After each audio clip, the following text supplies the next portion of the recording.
What is small-medium enterprise?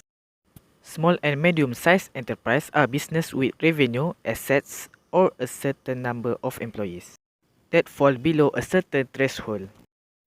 Each country has its own definition of what it means to be small or medium-sized enterprise.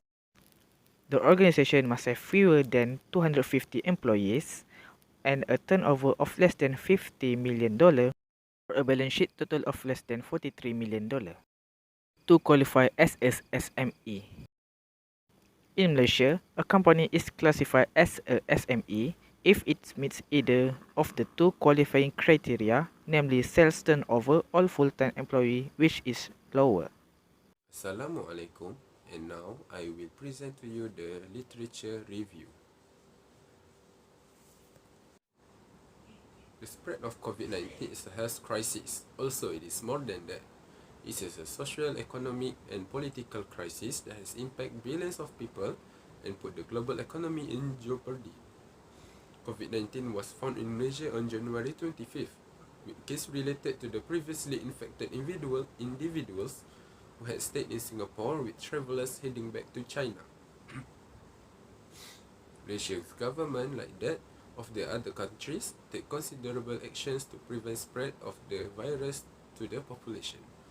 Malaysia's Prime Minister declared a national lockdown on March 18, 2020, restricting the movement of all citizens.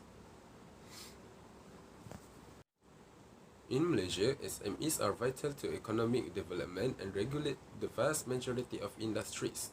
SMEs are crucial in terms of providing goods and services that have a direct impact on GDP.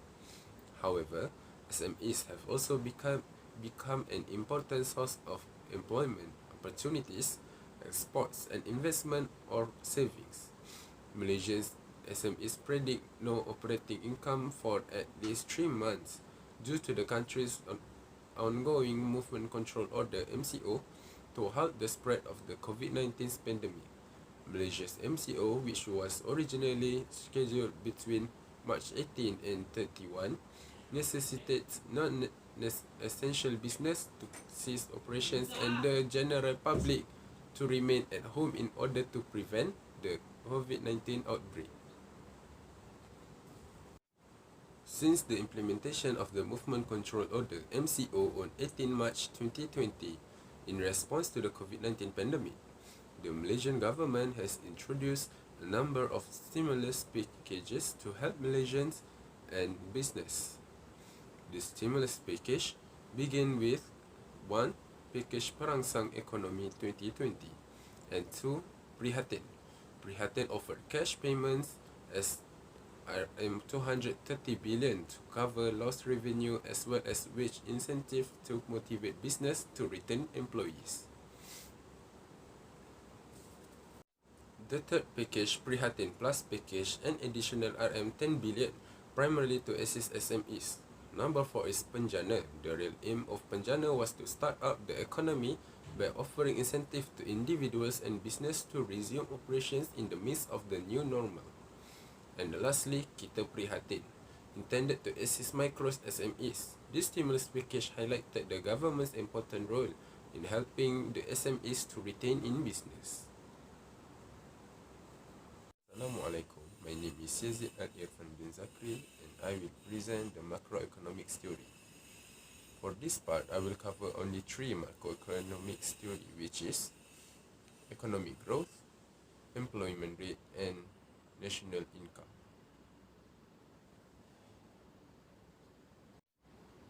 The Malaysian economy is supported by SMEs, which make up to 97.2% of all business establishment, produce 38.2% of GDP and employment rate of 7.3 million of people.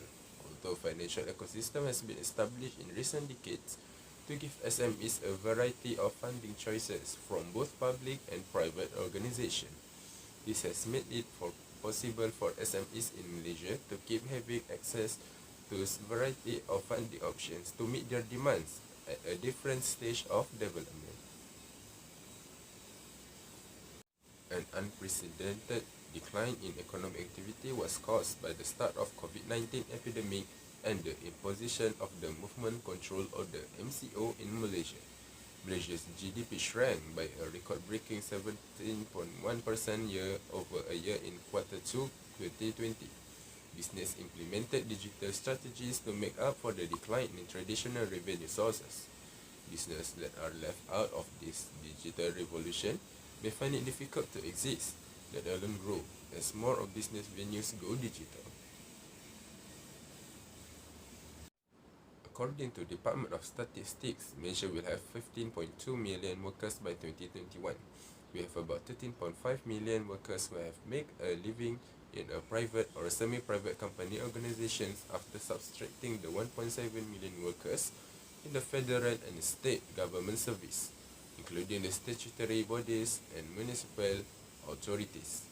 Looking at the following figures helps paint a clear picture of the relationship between us and micro, small and medium-sized business, MSMEs.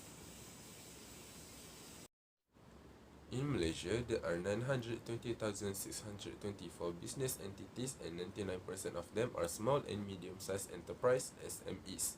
In 2018, SMEs in Malaysia employed 66.2% of the labour force and made RM522.1 billion or 38.3% of the country's GDP. They are divided into three groups called micro, small and medium business, depending on the type of business, the volume of sales and the number of employees. 76.5% of SMEs in Malaysia are micro business. In comparison, only 2.3% of the SMEs are medium size.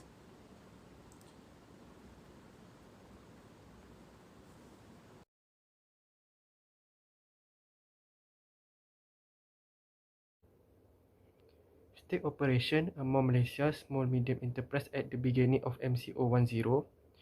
As can be seen in the figure, 34% of businesses consist 80% of small business and 20% of medium business had shut down temporarily during the first MCO, while 38% had reduced operation and 35% continue as usual. Coping action to sustain businesses during MCO 10. Half of the business surveyed in the figure above did nothing to mitigate the impact of MCO. However, some business choose to deal with the impact by enforcing pay cut on their employees by 70%, laying off employee 30%, and requesting the employee take the unpaid leave 20% of the business followed. Only 5% were able to bring a new employees, while the remaining 3% has taken some other action to keep the company running. Main challenge during MCO 10, fewer customer or client 29%, government order to stop operation 20%, inefficient cash flow 25%, a lack of supplies 8%, worry about health and safety 7%, and human resource problems such as employee who refuse to show up to work 22%, and order to cut back on the foreign worker 1%. We all issue that plague business during MCO 10. It is estimated that only 8% of all business has no problem during all MCO 10. Change in the business model during MCO 10. Only 37% of small and medium-sized enterprise shifted their focus from manufacturing to another industry. According to the figure, medium-sized business 75% make up the bulk. 70% of those who did not they alter their business approach. Causes of income loss during MCO 10. When MCO was introduced in March 2020, over 38% of small and medium-sized business report that decreased client demand was the primary reason for revenue loss. After voluntary closure 38%, reducing operational hours 10%. To meet government SOP is the next most common response. 10% of the company report the outright drop in the project order or demand, leading to a decline in revenue, and 2% of the company ultimately shut down. However, some business, like 9%, continue to function normally and experience no decline in earning. Hi, my name is Nurul Balkis binti Sarpan. My matrix number is 2020838928. Now we will discuss on a related news article by The Star entitled SMEs need new ways to rebuild business in the COVID-19 era. This article highlights how entrepreneurs must accustom to changes in their business operation during the pandemic.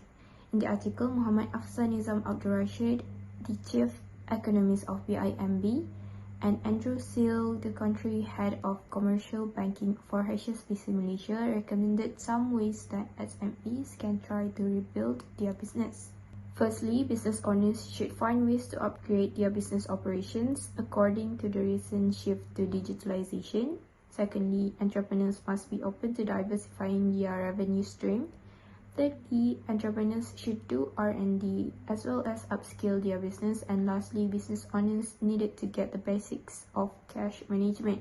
SMEs were facing the challenge to adapt to new changes after COVID-19 hit the world. People were not allowed to go out during the Movement Control Order (MCO), which made it more difficult for entrepreneurs to get any cash inflow. So whether they want it or not, entrepreneurs were forced to digitalize their business operations as soon as possible to keep their business going. As stated in the article, our government have prepared a lot of assistance to help affected businesses going through the pandemic with ease. However, it is the job of the business owner to explore them and pick the right one that can assist their business to revive. Entrepreneurs should see the challenges they were facing in a different light. Instead of seeing the pandemic as an obstacle, they should see it as an opportunity to add variety to their business. There are many benefits that entrepreneurs can get by doing business online, such as saving time. SMEs can save time and money, as well as attract a variety of customers to their stores by running a business online, as stated in an article by The Balance. Entrepreneurs need to seize this chance to help themselves and try any means to improve their way of doing business. Managing cash properly is a way to improve the business as it controls all of its operations, business activities, financial investments, and financing activities according to Investopedia. To conclude, entrepreneurs should give as much effort as they can to help themselves so that their business can keep striving during difficult times like this. In conclusion, COVID-19 pandemic give great challenge for small-medium enterprise in Malaysia and also worldwide. As we can see from the articles, the impact of COVID-19 towards SME are interruption of business operation, supply chain disruption, shortage of workforce, financial instability, and transformation to digital distribution channel. Based on macroeconomic theories, COVID-19 has a big impact in terms of economic growth, employment, and national income. Data and demography also state that 80% of small business and 20% of medium business had shut down temporarily during the first MCO. While the business point out some recommendation for small business to rebuild their business, such as business owners should find ways to upgrade their business operation according to the recent shift to digitalization, and entrepreneurs must be open to diversifying their revenue stream. Here we can see the impact that has significant impact on the country's economy, and this situation will continue unless the parties involved take action.